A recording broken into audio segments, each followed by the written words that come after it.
Hello, everybody. I am Hello.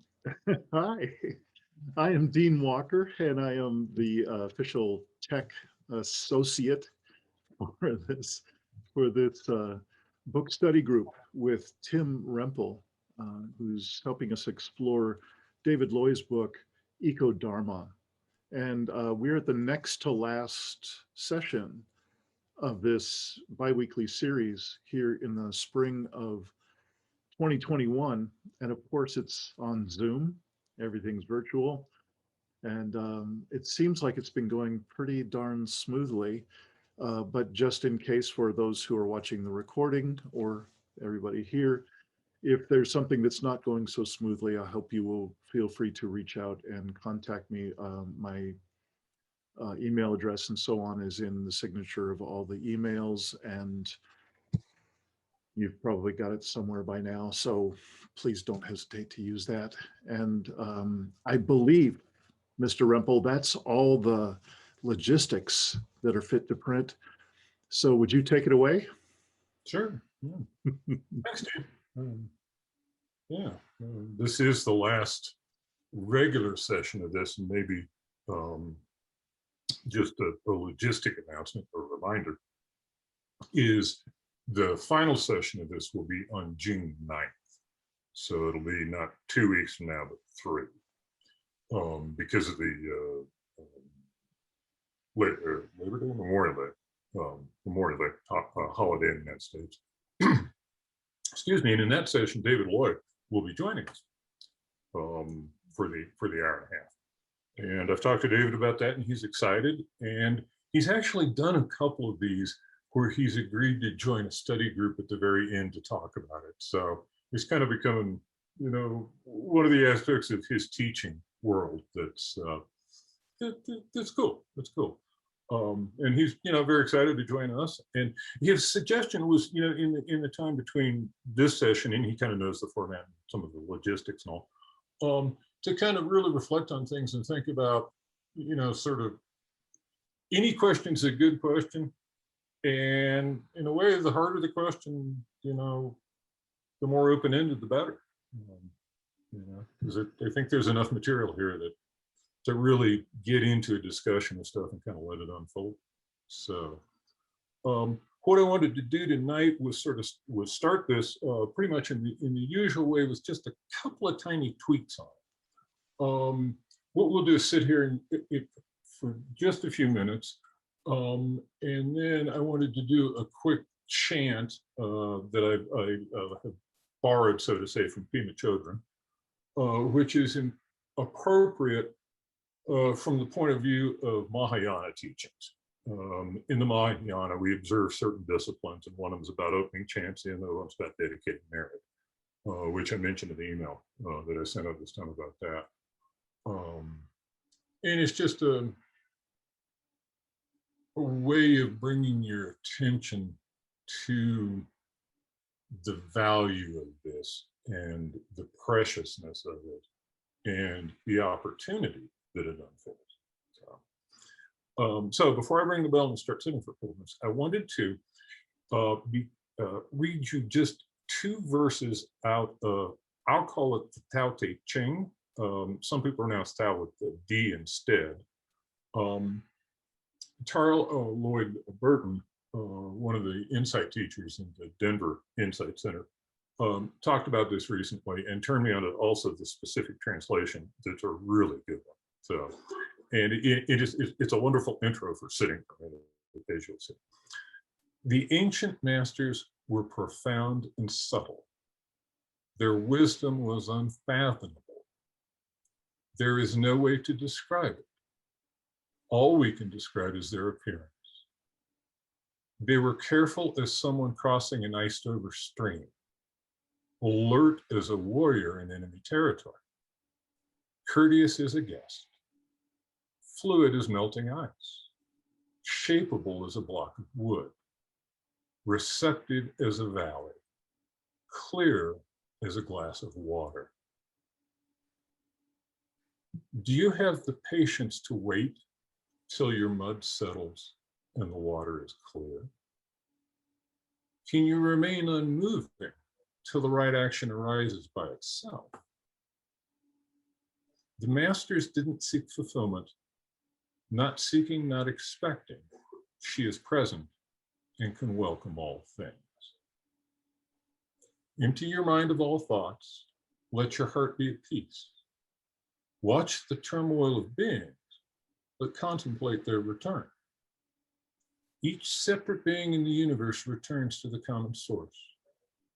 Returning to the source is serenity. If you don't realize the source, you will stumble in confusion and sorrow. When you realize where you come from, you naturally become tolerant, disinterested, amused, kind-hearted as a grandmother, dignified as a king. Immersed in the wonder of the Tao, you can deal with whatever life brings you, and with that, when death comes, you are ready. And let our water settle.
me show you something. I wanted, before we dived into the chapter this time, which actually is kind of appropriate.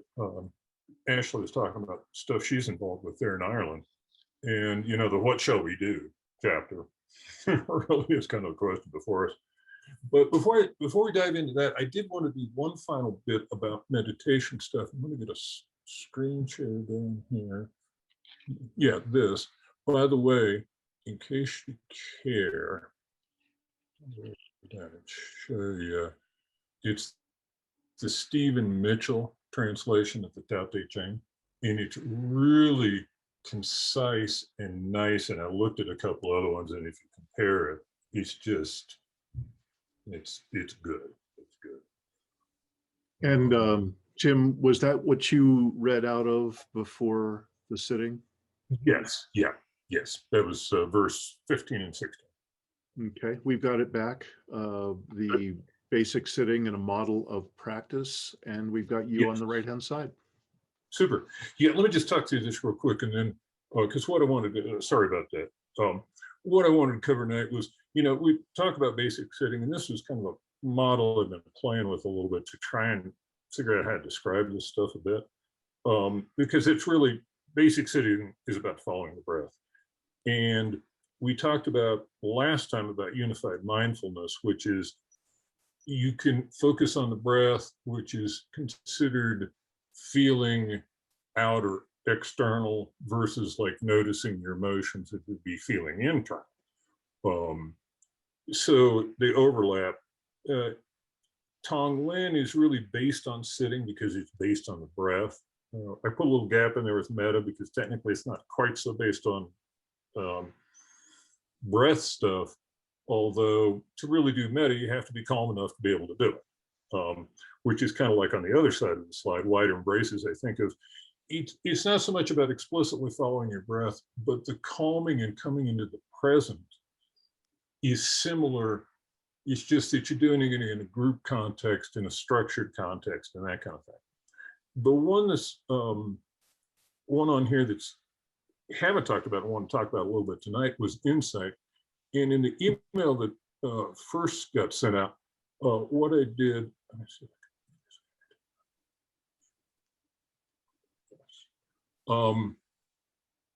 What I did was just found, you know, what looked like some pretty good authoritative descriptions of insight meditation practice, primarily from Southeast Asian masters. And then I kind of pulled this slide together to kind of summarize their stuff. I'm not going to go through this in, you know, step, you know, point by point or anything, because really what I want to do is turn it over to Patricia Fay in a moment to talk about insight meditation, because she's an insight practitioner. My personal practice is a bit different than that. But I do want to point out that a couple of things. One of them is kind of a true confession, to be honest. If all you do is basic sitting meditation, it can be mind-bogglingly boring. Just sometimes excruciatingly boring, because you're sitting there watching your breath, and if that's what you're doing, and sort of coming back to the breath and all, you know, it's not that that's bad, it's just calm abiding is you just kind of by definition calm abiding. And, you know, that it can be boring, to put it in one English word, boring. And I think the really key point is that in the insight tradition, which is the kind of the fundamental level of the Theravada level of Buddhism, you know, they view it as insight is the complement of calmness. They're two sides of the same coin. And so really, sure, you start with sitting and you notice the body, and it's about breath, and it's about that more, but it's, I don't want to trivialize it in something to do while you're sitting, but in kind of an operational sense, I think of it as exactly that, is an enhanced version of the basic practice that can provide a lot of insight. And as you can see on some of just the highlights, watch the mind, be aware of what you're thinking. And one of the articles I sent out has a whole 7-stage path of progression in the thing. And, you know, it's the whole Pali Canon and all is There's a lot of detail, a lot of instruction in there about stuff. But I think maybe with that, let me be quiet and see if Patricia Fay has just wants to offer some thoughts and insights from having done this for quite a while nowadays. And you want to, do you still want to have the share screen on?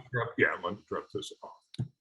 So I was really honored, Tim, when I got that email from you asking me to talk about my practice today. I had to go back and really think about when I started doing Vipassana, and it was in the mid-90s.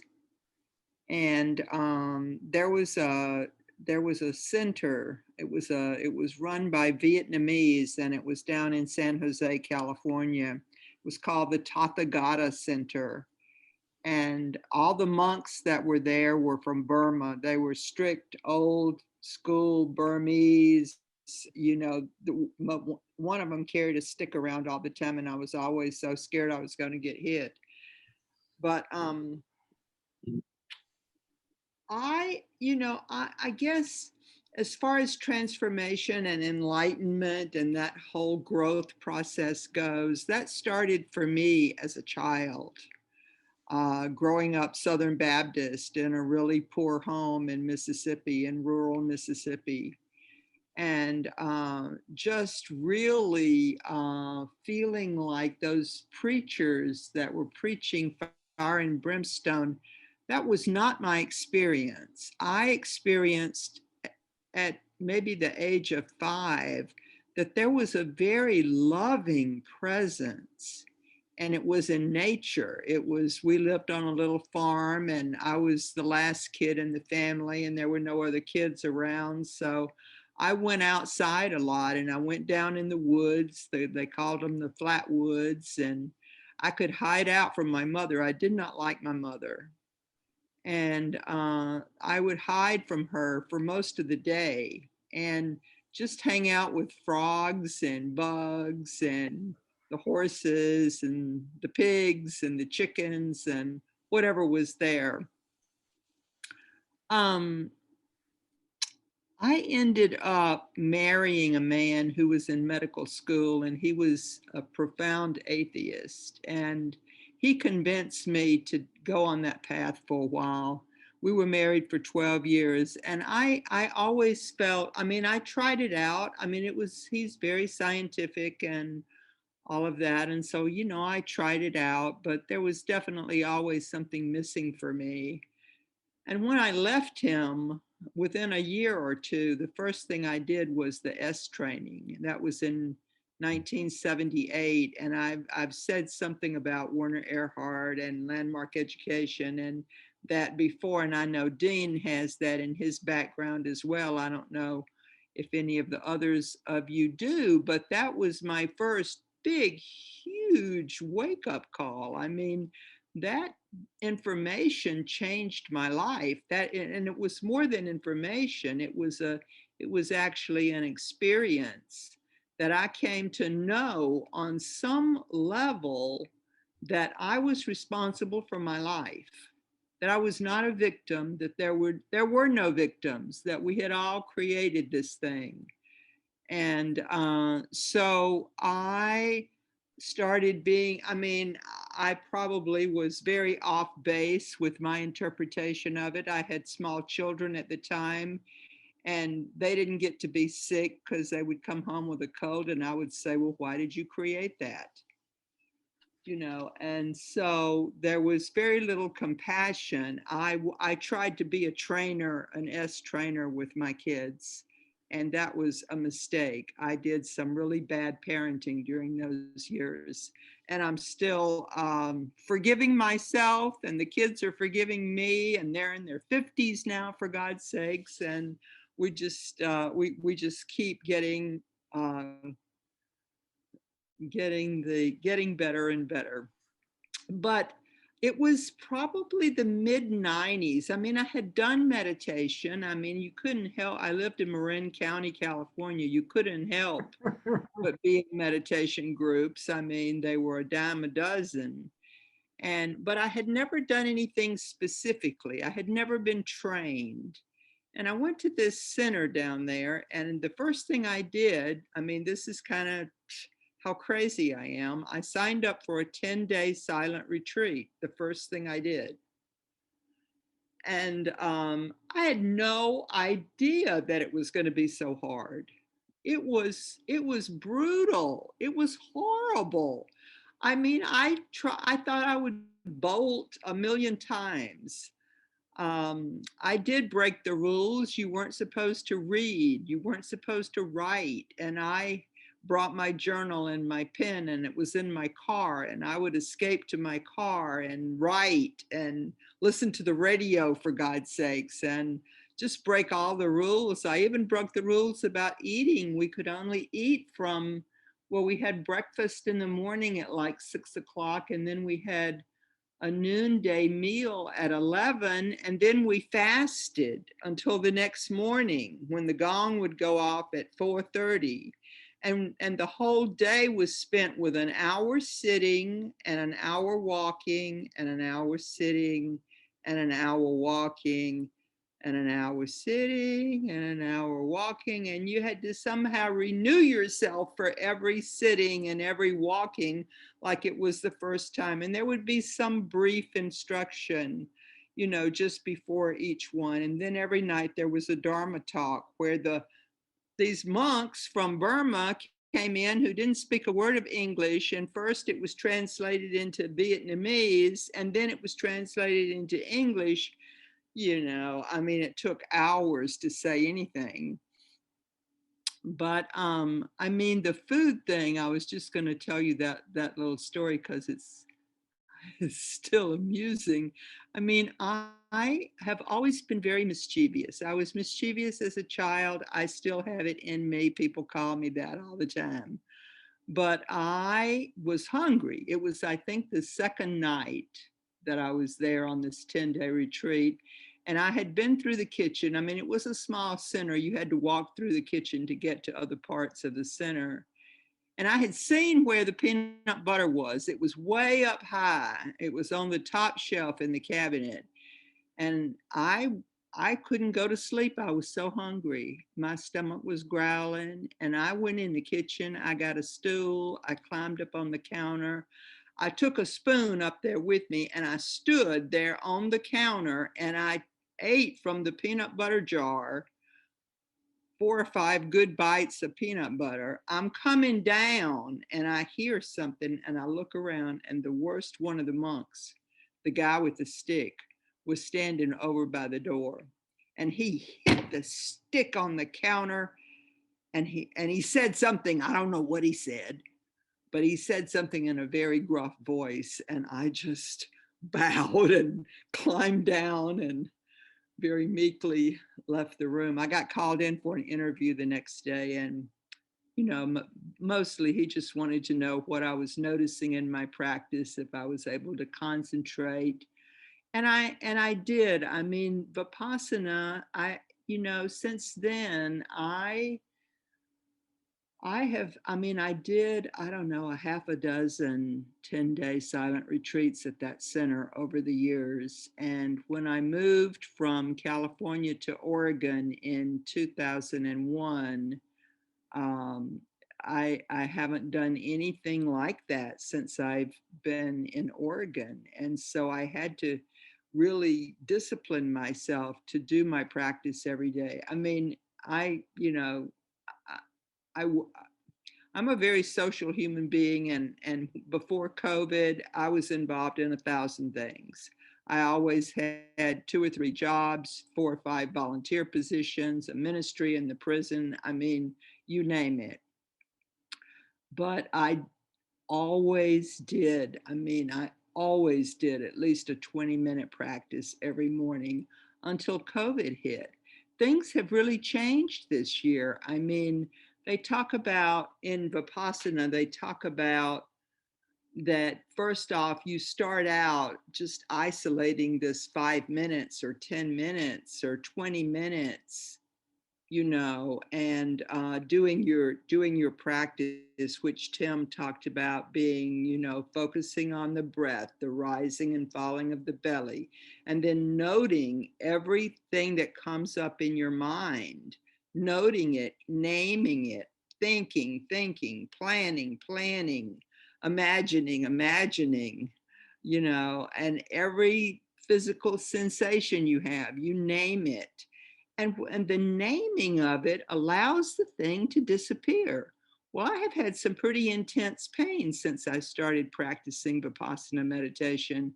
And if I do the same practice with the pain, man, it is the best. It's better than Vicodin.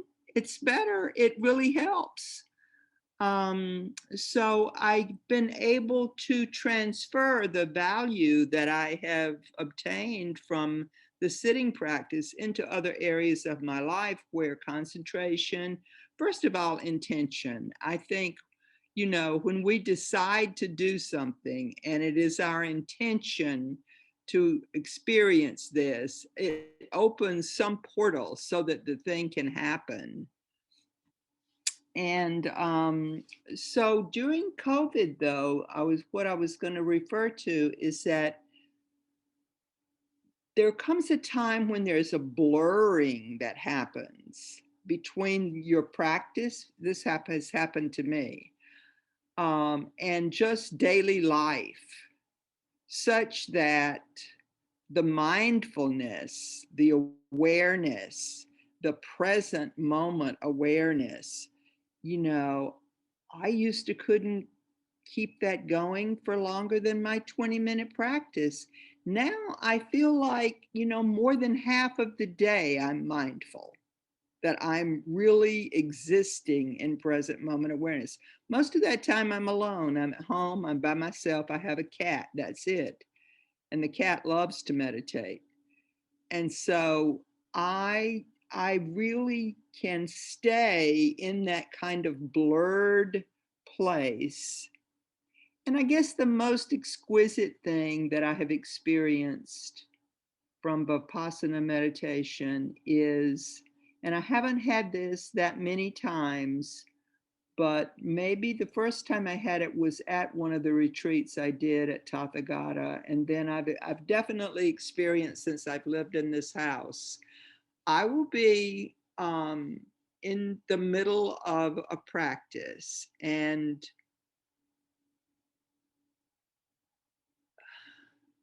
suddenly there's no self. There's no body. There's no mind. There's nothing. There really is nothing. And it is exquisite. And as soon as I'm aware of it, it's pretty much gone. It doesn't persist. I wish it did. I know all that stuff and I read about it and I believe it, the no self and what our true nature really is. But I have actually been in that moment several times where there's nothing here. There's nothing here. So I don't know, Tim, if that's enough. Yeah. Thank you, Patricia. That was really You're welcome. Thank you for asking me. Yeah, because you touched on a lot of things, and some of them David's covered in this chapter, maybe the last, because the ones further back, there's enough weeks back now to have to go look at the book and remind myself about those. But yeah, the centrality of intention is kind of a fancy way of saying that. You asked me to point to some of my teachers or to some of the activities or things that I'm focusing on now. And I would like to share that, just what's up in my life right now and what I'm working on. Oh, sure. I started really unpacking my racist childhood growing up in Mississippi when George Floyd's death took place last year.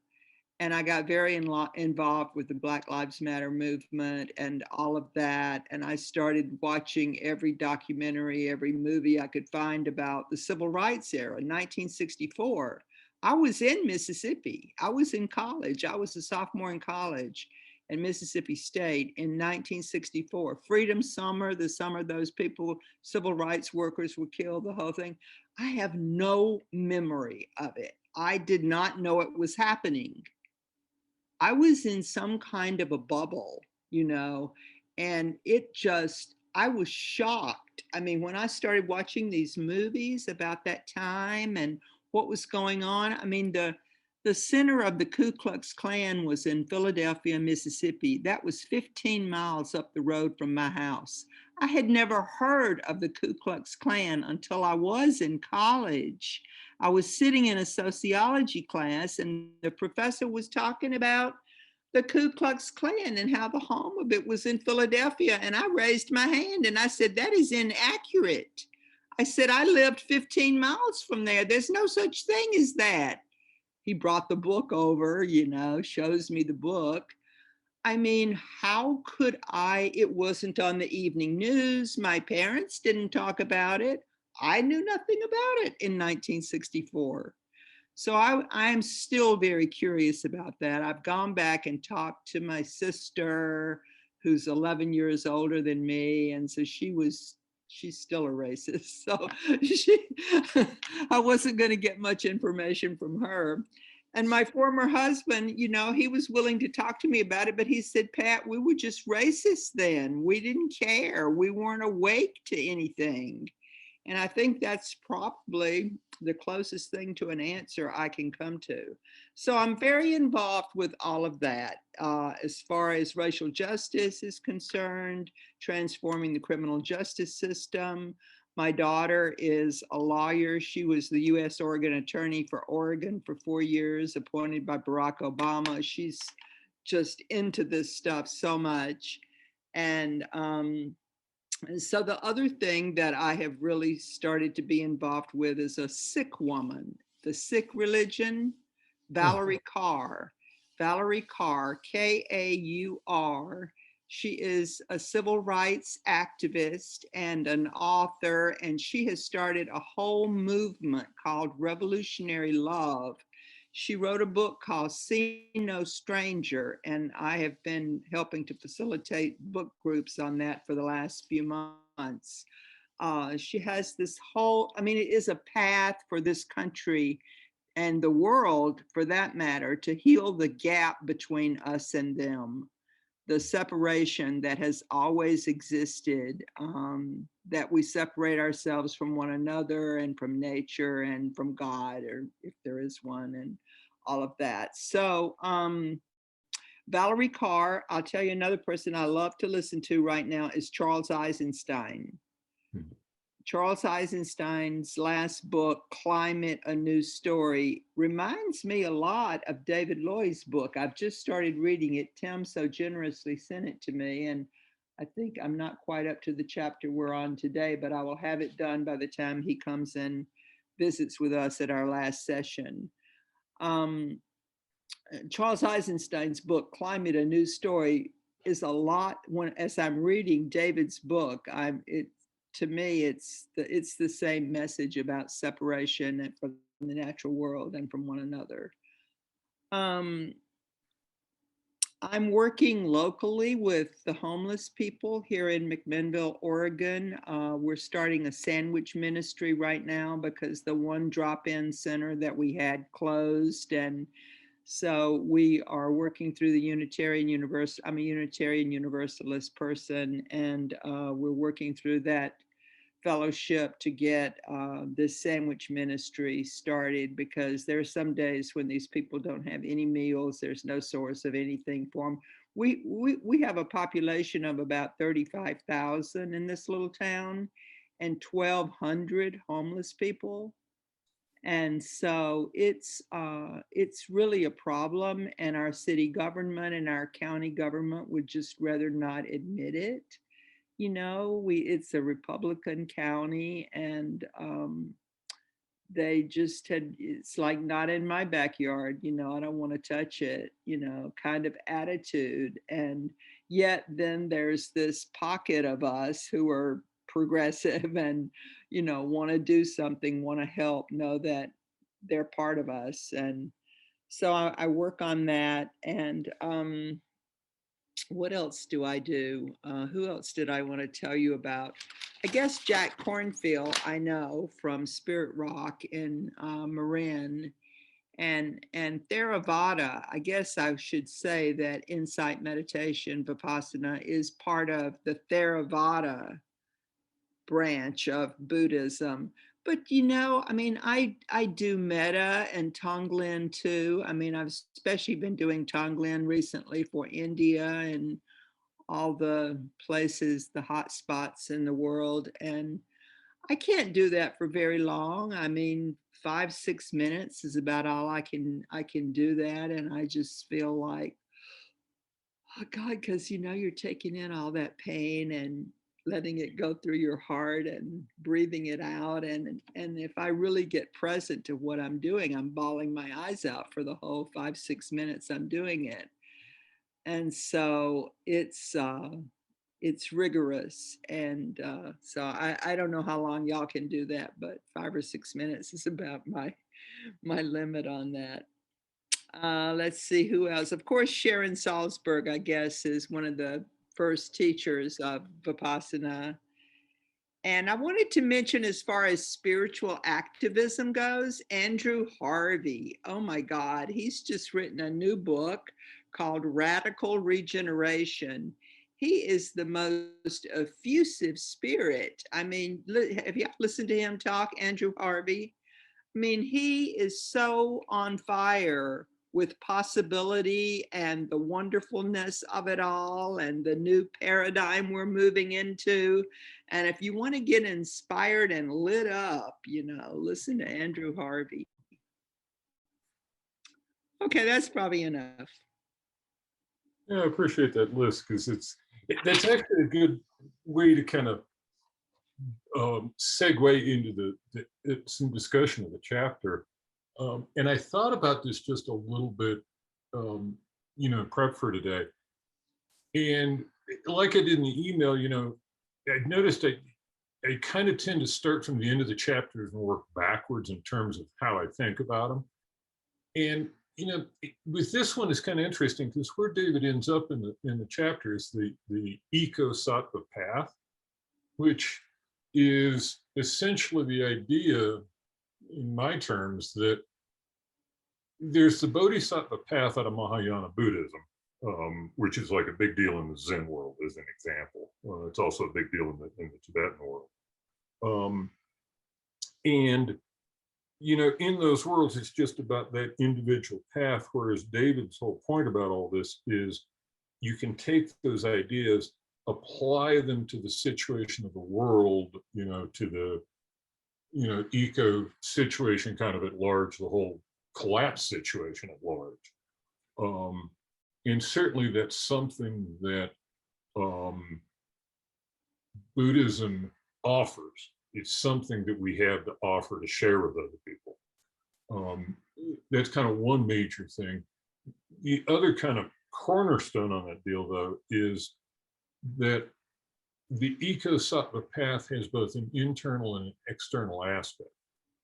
And the internal is about, you know, insight meditation, sitting meditation, Tonglen, unified mindfulness. I love what you were talking about, by the way, Patricia Fay, because that's one thing that the unified mindfulness people point out is once you get familiar with focusing on sensory experience, you could do that while you're working.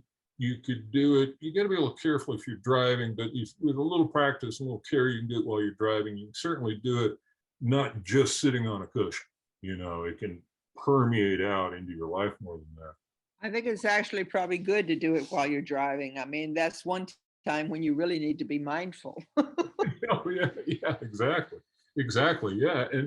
And the thing about the inner outer dichotomy is the inner stuff is kind of what Buddhism has to offer in terms of the bodhisattva path and all the pieces of that, and we can unpack that a little bit in a minute if you want to. But the other aspect of that is the outer part, and the outer part could be anything. It could be sandwich ministries. I love the idea of that. You know what I'm saying? I mean, It's like I mentioned in one of the emails, it's like, to me, if you go read the New Testament versions, the red letter ones, and just read what Jesus said, and just ignore all the stuff in black, just read the red, you'll get a view of the Mahayana that's very powerful, very concise, very poignant. It's very clear about, it's kind of like, if you understand, if you see, take care of the least of them, for example, that sort of thing. And that's what's cool about the outer part is it could be anything. It could be political action. It could be justice stuff. Dean and I were chatting a little bit before we started about some of the flavors of XR and, social justice and climate justice and the intersections of that. And in a sense, the outer part could be, anything, I guess, with the qualification, like, if you will, from a Zen perspective, that anything that's really appropriate action, that's skillful means. And what the devil that is going to just vary, by place and time and people involved, and but I think that's really cool, the list of stuff, because that's one thing about what shall we do. And it's like he says in the chapter, Buddhism doesn't really give much of an answer about what. It explains a little more about how to approach it. And let me just sort of be quiet there and see if anybody else has thoughts about, that inner-outer combination of things. Well, I've talked enough, but I'll just say this one thing. Frenzied activism does not work. It just adds to the frenzy of the whole fray. I mean, if we can be like Andrew Harvey and be inspiring and uplifting and compassionate and go out into the protests and be vibing that, then our activism would be considered skillful activism. But if we're all frenzied and pissed off and mad and upset and all of that, we're just adding to the mess. Yeah, the other point that Dean and I were chatting a little bit earlier, too, was the aspect of letting go of outcome and kind of the multiple sides of that cube, if you will, of, letting go of, I'm doing this to attain X. So if X doesn't happen, I'm going to be all bummed.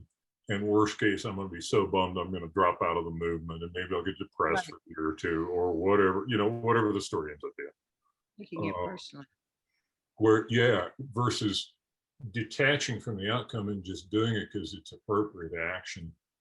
And that's the deal. And like I mentioned in the email I sent out, I think of the last chapter in Dar Jamal's book, same darn point. He's not coming at it from the same exact spot. David is, Zen background, all that. But essentially identical conclusions. That go out and do it because it's appropriate action. Let go of the outcome. Have a daily practice that's, his version of the inner aspect that sustains him. And, get up another day, the sun comes up, and by golly, I woke up too, and that's a remarkable thing. And let me see what I can do with it today.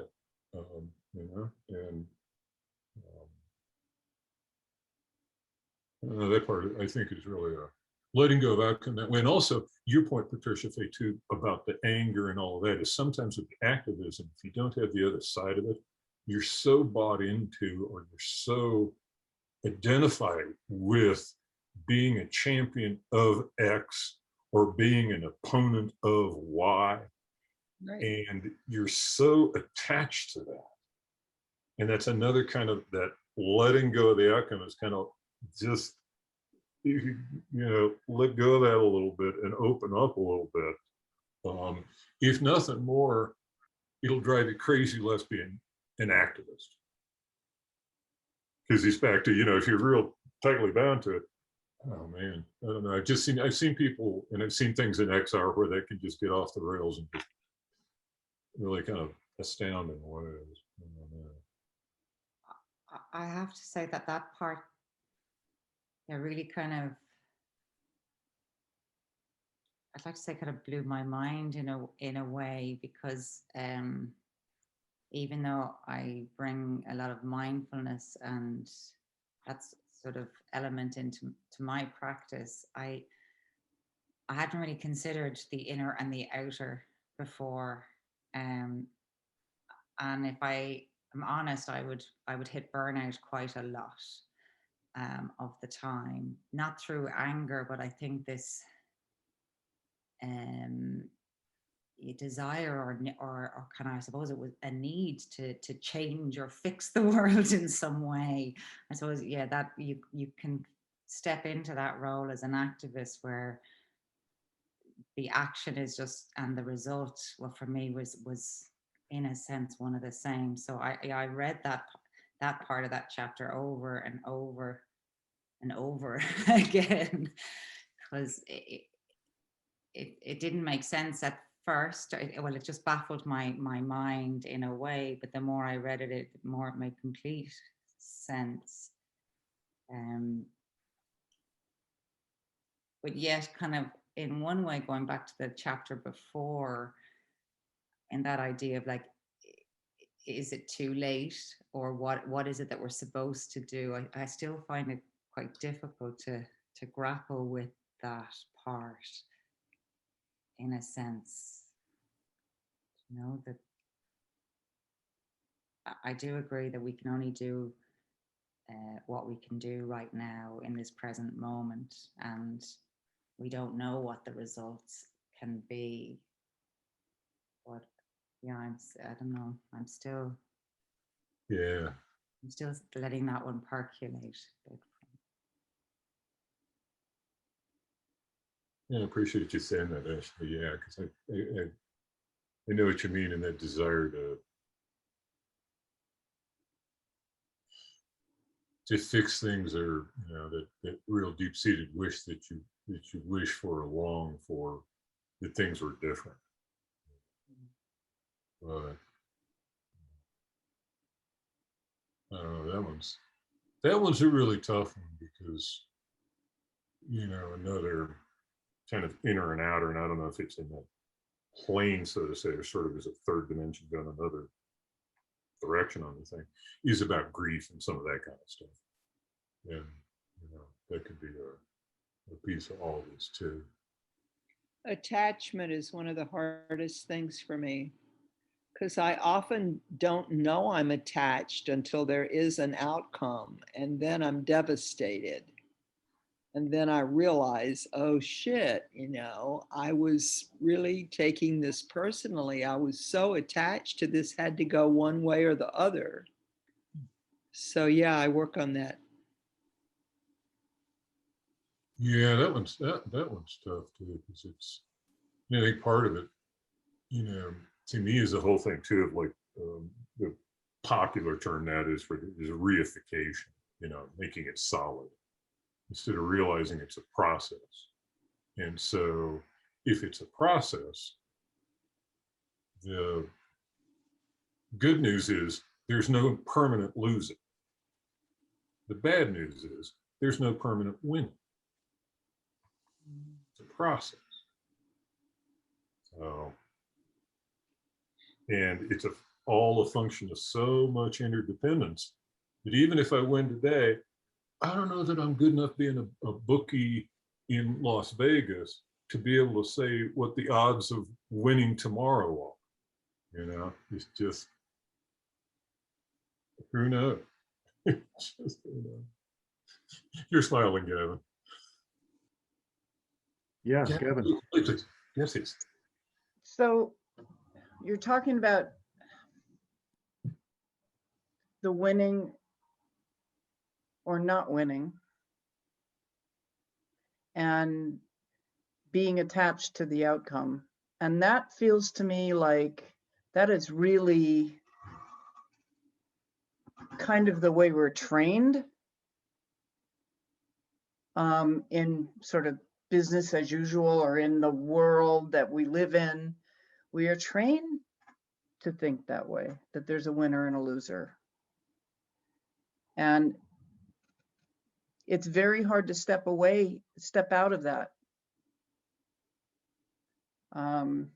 And certainly doing a practice for me like this is, and thinking about the attachment piece is very valuable to being able to get out of that mindset of win-loss, or winning and losing, or I'm sitting down and having a conversation with someone and something comes up and I can tell it's going to be a fight and one of us has to win. All right. So it feels to me like doing a sitting practice and searching for those, focusing on those points. I think David talks, I don't know, I can't remember the word, but equanimity, compassion, kindness. There's a couple more. I can't remember them exactly. I probably wrote them down somewhere. Working and focusing on those things seems to be able to, is a way for me to step out of that old mindset. I don't know if that made sense, but. Yeah, it's stepping away from the conditioned self, you know. I mean, the work I've been dismantling the ego, you know, because the ego's job is for us, whatever we identify with, to survive. And to survive, you know, I got to be right, don't I? Don't I have to be right? Yeah. Do you think then that there's ego if you are trying to I don't know, I'm going to say fix, and then there's the ego straight away. But you know, if you're, I suppose, trying to promote Earth for its sake, you know, living creatures for their own sake, is the ego there? If that's the activism that you're trying to work towards? It depends, you know, how attached you are, right? That's true. How attached you are to the result. I mean, because, you know, it's like that thing about seeing only one slat through the fence of the elephant. We can only see that much of the elephant. It's, this process is going on. And, you know, Joanna Macy talks about, from a cosmological point of view, you know, I guess what we're called on to have is some kind of faith in this thing working. But there's something greater than us, and it's always in divine order, whether it looks like it to us or not.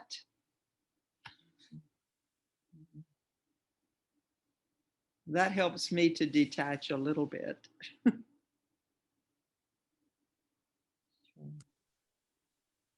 Yeah, the other thing too that actually strikes me is it's something I've run into more with young activists, actually. Some of the Sunrise people and the Earth Guardian folks. I don't remember how to pronounce Shu's full first name properly. It's a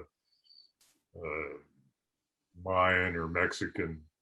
If you look up Earth Guardians, they're in Boulder, and there's a guy, young guy, I don't think he's even 20, maybe 20 now, but that whole crowd and the whole thing about I speak for the trees,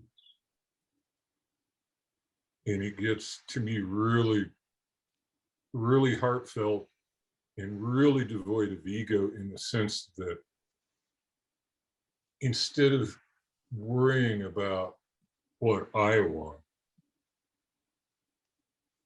my attention becomes on them. There's a bunch of aspen trees sitting outside my window, standing outside my window, sitting good, perhaps. You know, and in that part, I think there's a, you know, yeah, and that one's a little subtle, admittedly, but there's, you know, in my mind, there's a definitely an advocacy and also sort of a righteous moral indignation, if you will, that, you know, But sometimes the rage is, it can get turned up to the point that it's not useful, but the outrage is sort of moral outrage, and it's not so much about what's happening to me personal, but it's what's happening to the world, all the other creatures in the world for grandkids, or whatever, you know what I mean.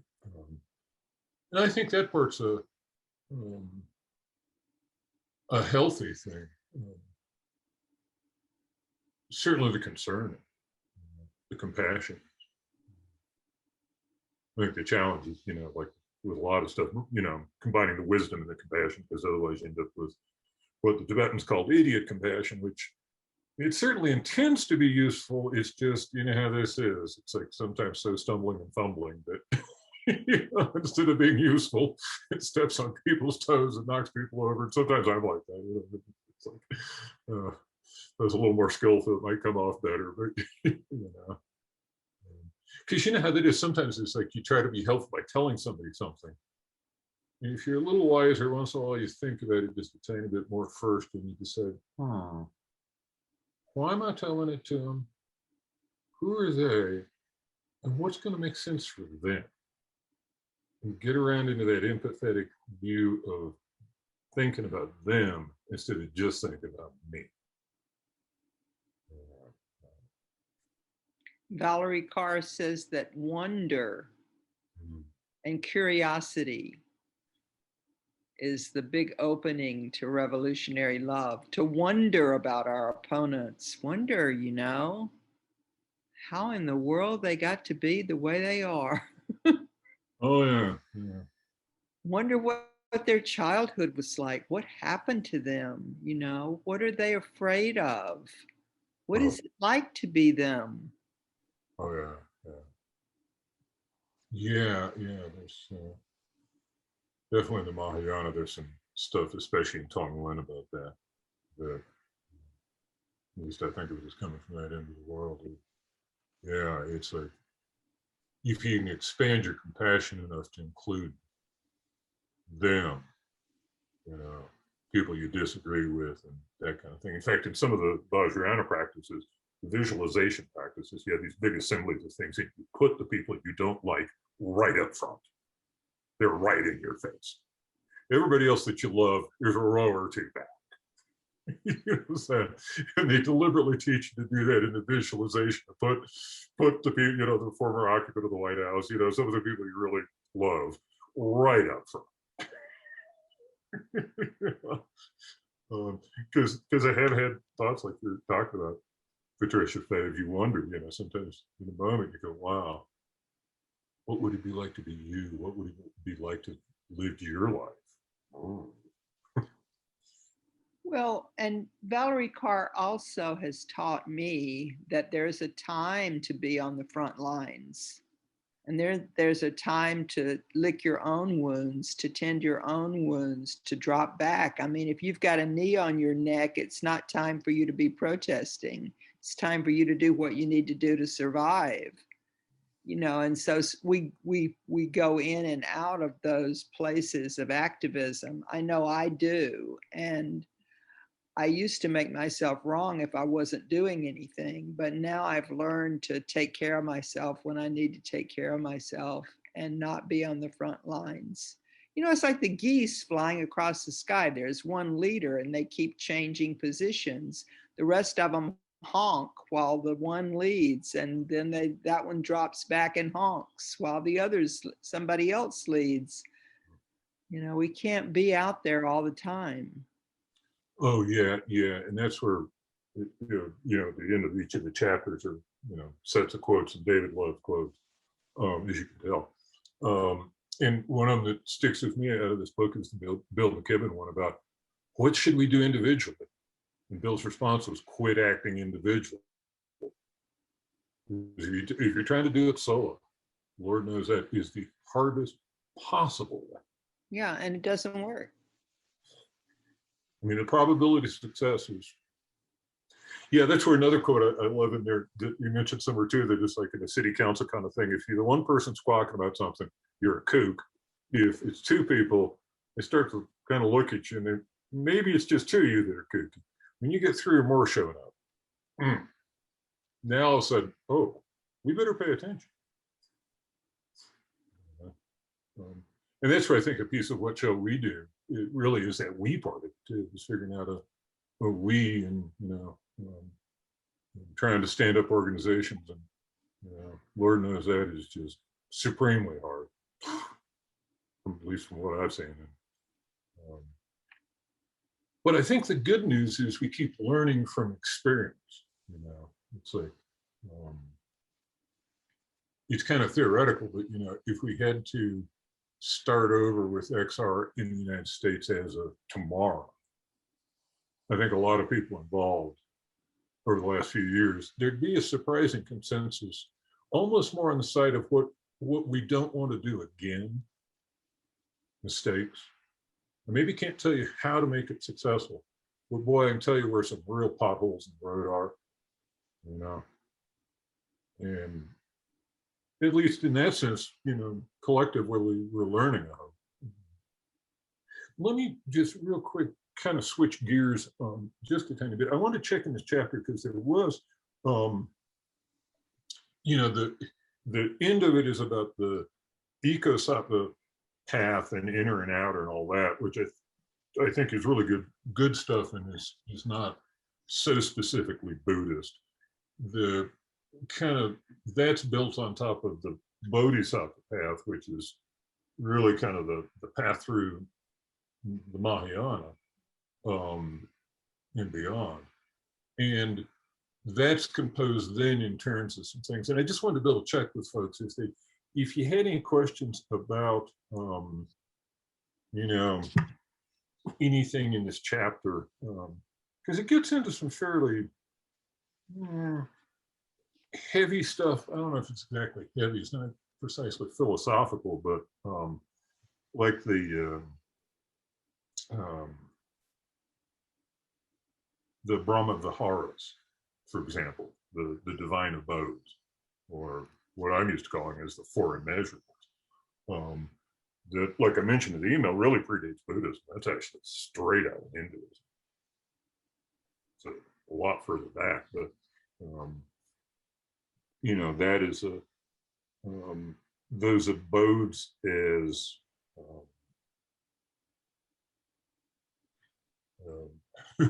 places of abiding. I'm playing games with words there, sorry, but it's the whole thing about like sympathetic joy and equanimity and some of those that really are kind of they're foundational to that whole approach, to the whole Mahayana approach of things, is to try and cultivate those.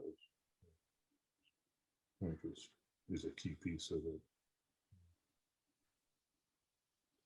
Like I said, I wasn't sure if anybody had any, comments or questions. Or, by the way, I was really happy that I don't want to burn too much time on this, but just classically, in the Mahayana, the 6 prajna paramitas are said to be the mother of all the Buddhas of the 3 times, is the way it's put in Tibetan.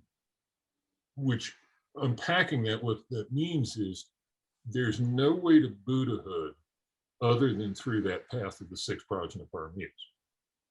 That is the only way, is the assertion. And it's asserted that that's true across all of time, because it's viewed that there's infinitely many Buddhas, infinitely many in the past, one in this age, and so forth. And so you really, the wisdom one is the fruitional one. The other 5 of generosity, diligence, discipline, etc., are just kind of the necessary skills to be cultivated, that once you get enough of them cultivated enough in combination, the wisdom will naturally arise, sort of the idea. And so they're really central to that. I just sort of wanted to say that. The thing I was really happy that David included in there was one that's not classically included, and that's gratitude. Because I think that's another one that's really, You could study why I wasn't included in the original 6 and all that, but kind of regardless the academic part of that, I think just as a practical matter, the gratitude one is a big deal. At least it strikes me. David makes that central. He makes gratitude central. Yeah. And I'm working on it. It's a hard one, right? I mean, in reality, I am grateful, enormously grateful for the planet and the life that's on it. When I get to some human beings, I'm having a harder time, right? So that's kind of where I'm working at right now. What I'm working at right now is, can I be grateful for the human race? You know, I'd like to just remind myself of something that Patricia Fay brought up a few minutes ago about a character named Andrew Harvey. And there's a certain role that Andrew has come to play. I've been listening to him and connected with him for a long time, and there's a voice, there's a part of what needs to happen in my system to feel whole and to feel like I'm more alive. And that he speaks to that part for me. And like what you were saying, Tim, about sometimes the simple sitting can just be so damn boring. Like, oh my God, just kill me right now, you know? And that's what took me on the track of creating my own kind of adapted meditations so I could be more somatically engaged. My body can be a part of this thing.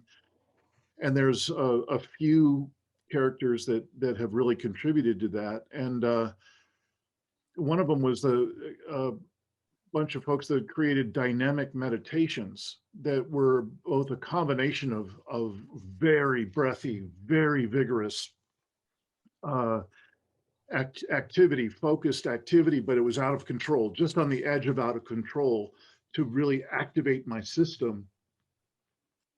And then followed by allowing that system to then let the dust settle, so to speak, and just let me calm into a space. And that space was far more quiet, far more still, far more expansive than any that I would try to generate without that activation first.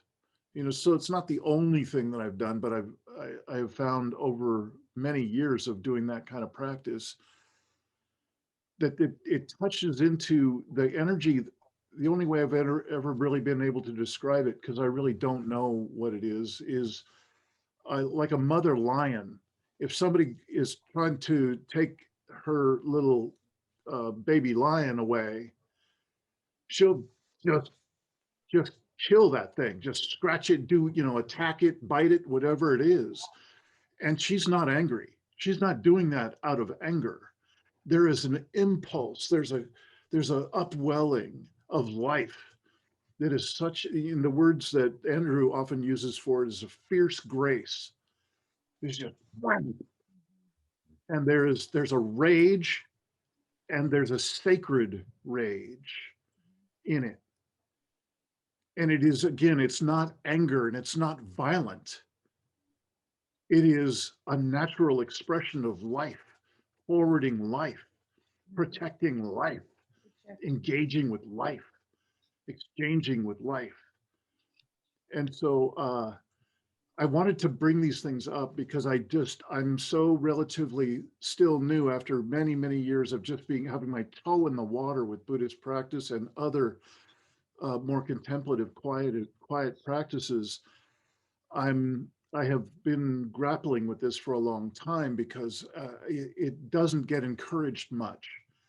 You know, it's everybody's using their really quiet NPR voices and indoor voices, and everybody's really breathy and quiet. And you know that's when you know you really got it, is everybody's really quiet.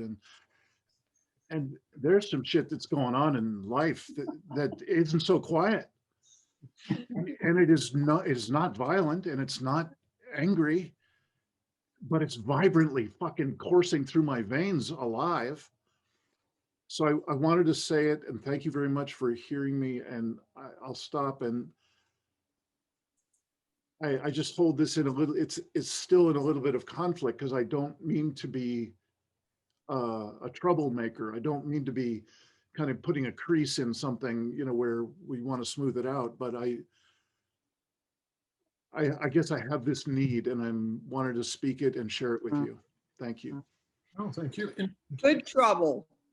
Right. and the term you used, Dean, was fierce Grace. grace. Thank Great, you. fierce grace.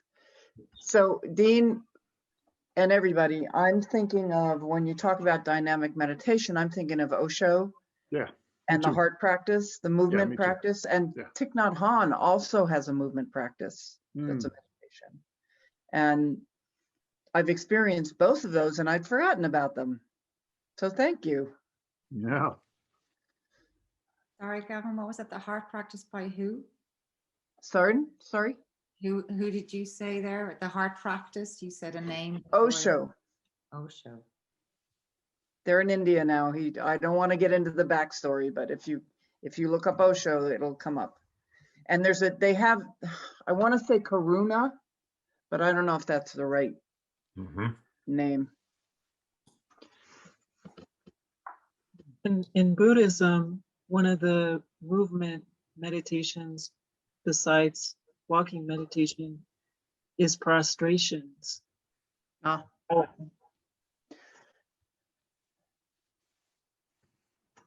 And I feel like, you know, it's where all of you can be engaged. Well, yoga.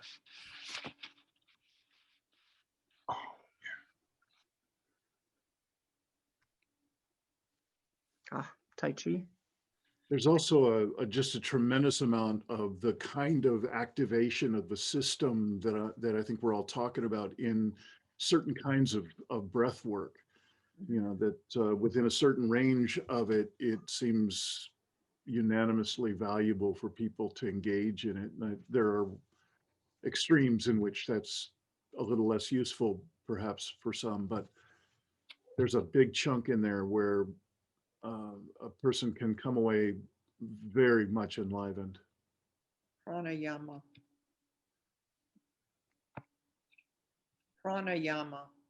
isn't it what it's called? Yeah, pranayama is more of a yogic breathing, and that's more of a cooling practice that Andrew might call it a cooling or a soothing or a self-regulating practice. And there's nothing wrong with that. That's a great segment of the whole breathwork world. The kind I was just talking about is far more vigorous. It's like that dynamic part of the meditation that I was describing, where the breath is just going full force, full in, full out, all the way. And then that invites a stillness at the end that is, you know, again, quite extraordinary. Oh, yeah, yeah. Yeah, the other thing in somewhere in here, I remember David mentioning about,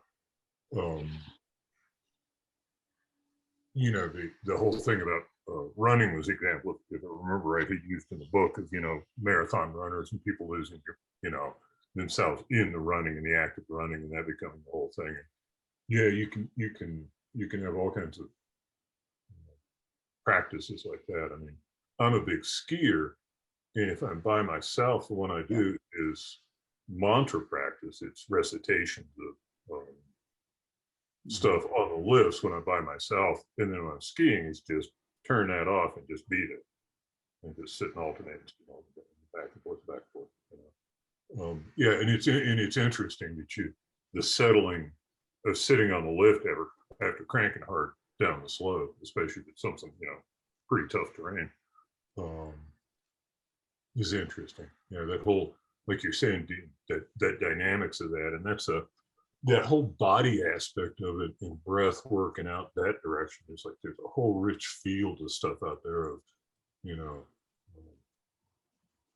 different kinds of,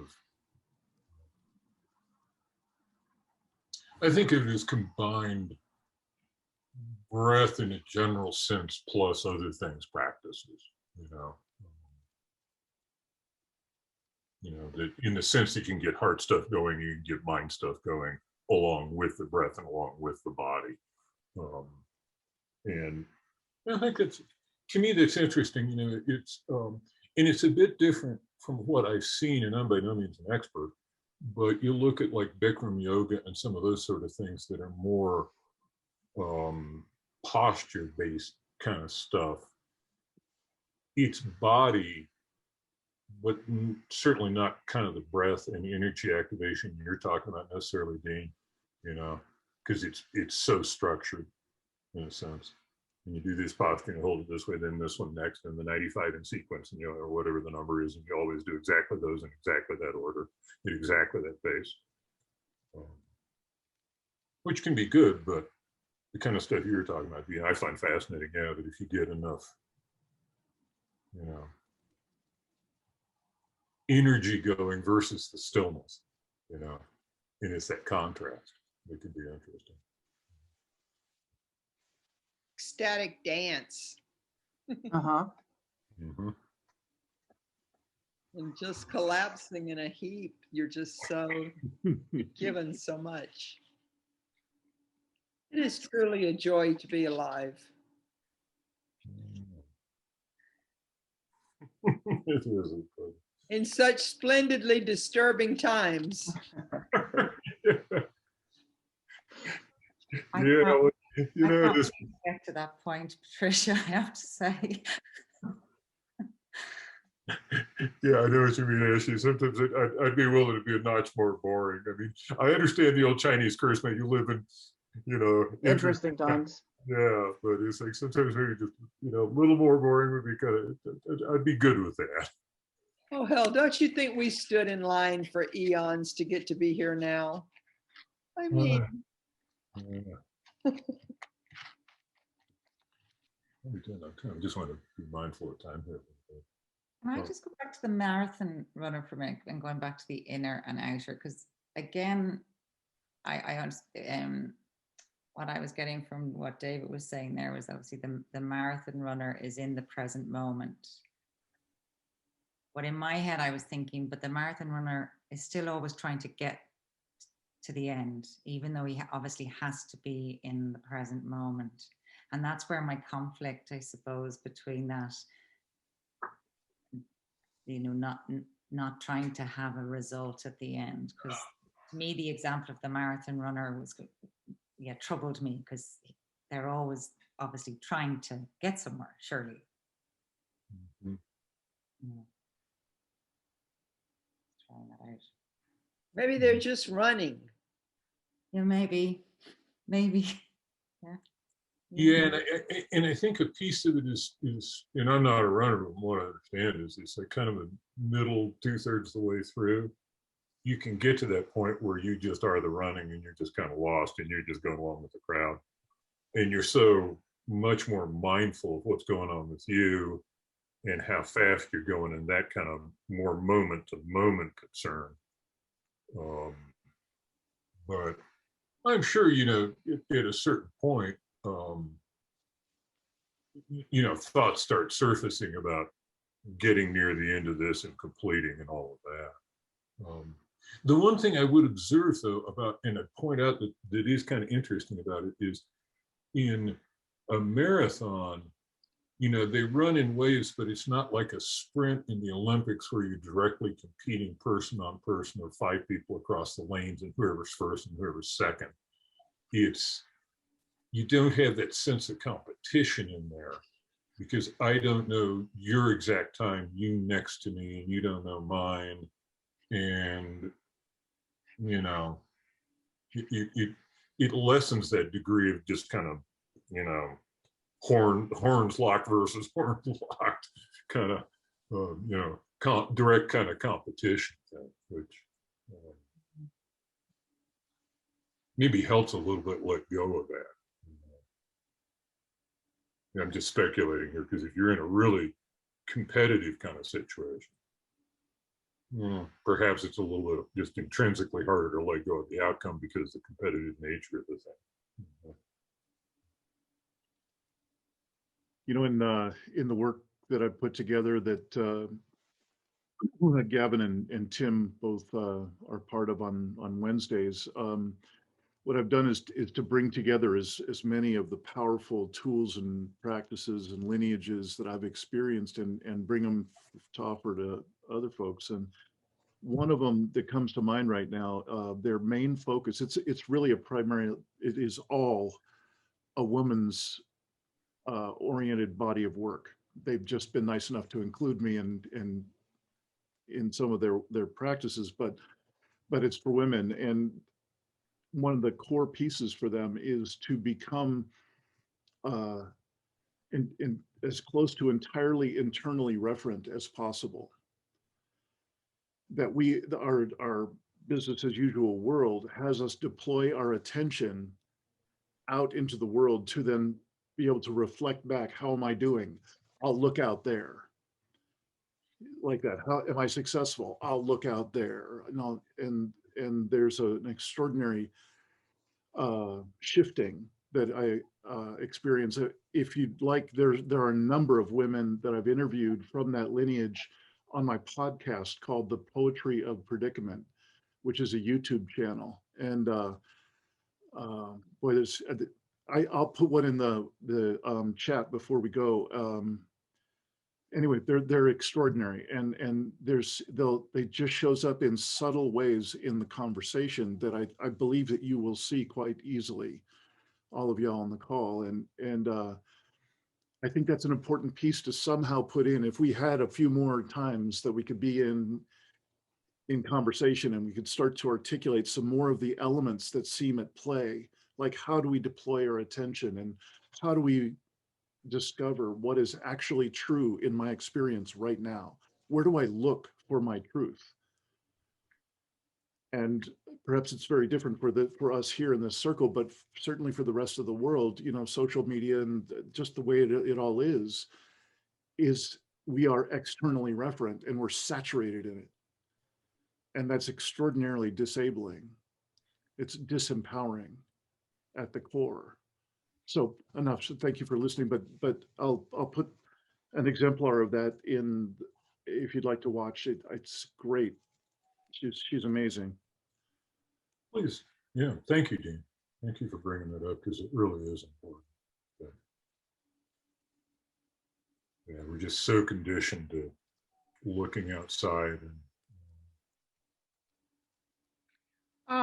Can I just say, as far as activist work goes, there's something called Humanity Rising. Mm-hmm. It's a program that was started by Jim Garrison. You may know his name. I think he was the head of the State of the World Forum. He's been around, he's been active since the 60s. And he put this program together starting right after George Floyd's death. And no, it was right after COVID in March. And it's every morning. I mean, you can access this thing every morning. It's at 8 o'clock Pacific time. And the purpose of Humanity Rising is really that. It's really looking at all the different industries and venues and projects and organizations that are working toward this paradigm shift and how the work is being done in economy and government and everything. And he has panels of people on there, lots of people that we know and have heard of. And then, and that goes on from 8 to 9:30. And then afterwards, every day, there's an after the program chat that you can log into. It's a whole nother Zoom call. And there's about 30 people on there that I have really gotten to know over this last year. And sometimes the people that were on the panel will come to the chat. It's amazing. I really recommend checking it out. Humanity Rising. It's the way I start my day after I meditate, after I walk. she's another one that I think of the Beyond Hope book that she's written, and she's one of. Yeah, Ozarko. Yeah. Yeah, I think I got the spelling her name right. She's another one that you've interviewed and is part of the community, the well systems Mhm. punch, for lack of a better way to say it, Louise LeBron. Yeah, who really is an amazing woman. You know, some of the interviews she's done with you, Dean, and some of the other ones I've seen of her with other folks, she's pretty Yeah. good. Yeah. Well, general folks, we are right at the bottom of the hour here. Let me do just a real quick kind of opening or closing all in one. The first one is a standard way that's opening things, and it's an aspiration. May all sentient beings enjoy happiness in the root of happiness. May they be free from suffering in the root of suffering. May they not be separated from great happiness devoid of suffering. May they dwell in great equanimity, free from passion, aggression, and prejudice. The last, by the way, is a reference to the 3 poisons David talked about. And then, just to close out real quick, and in the Mahayana, dedicate the merit. The merit is, there's action and then there's the fruition, cause and effect. That's what karma really is. Merit is actions that have occurred but that have not yet come to fruition. Positive actions. That's what merit is. And what I want to do is dedicate the merit of all of this discussion and all of these sessions in the following way. By this merit, may all attain omniscience. May it defeat the enemy, wrongdoing. From the stormy waves of birth, old age, sickness, and death, from the ocean of samsara, may I free all beings. Just wanted to say thanks again to all of you. Thank you, Dean, for helping do this. And excuse me, getting a little checked up here. Looking forward to the final session with David. I think the question and answer will be just brilliant. I know it'll be an amazing session. And I just wanted to thank all of you for participating in this, and hope I make it real, and hopefully it'll be Oh, can we have, I mean, I would love to have you guys' email address. Can we somehow get a list, or are you willing to do that? Yeah, we could do that. I like to keep up with what's going on in Ireland and Colorado and wherever we all are.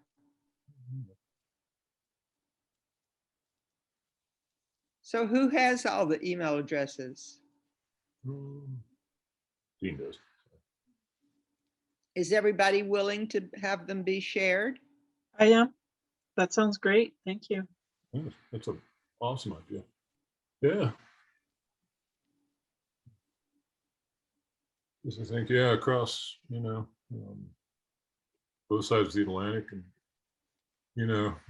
hopefully too, that us being involved in this live and recording all this, that it'll be out there. And, with this kind of thing, it's like the aspiration that it is of more benefit to more beings than I will ever know. You just don't know where the ripples go. Yeah. That's where, stay in touch, and again, thank you to Dean for support of this and for running Deep Academy as a container in which we can do this and preserve this, and hopefully in the future continue on. Yeah. Maybe in the fall get into some Greece stuff, and that's an area I'm interested in. It seems like some people have some interest in that, and there's a lot of richness in that space. If anything, it's trying to figure out what single book to read, or Sweet dreams. Together. But I got some ideas.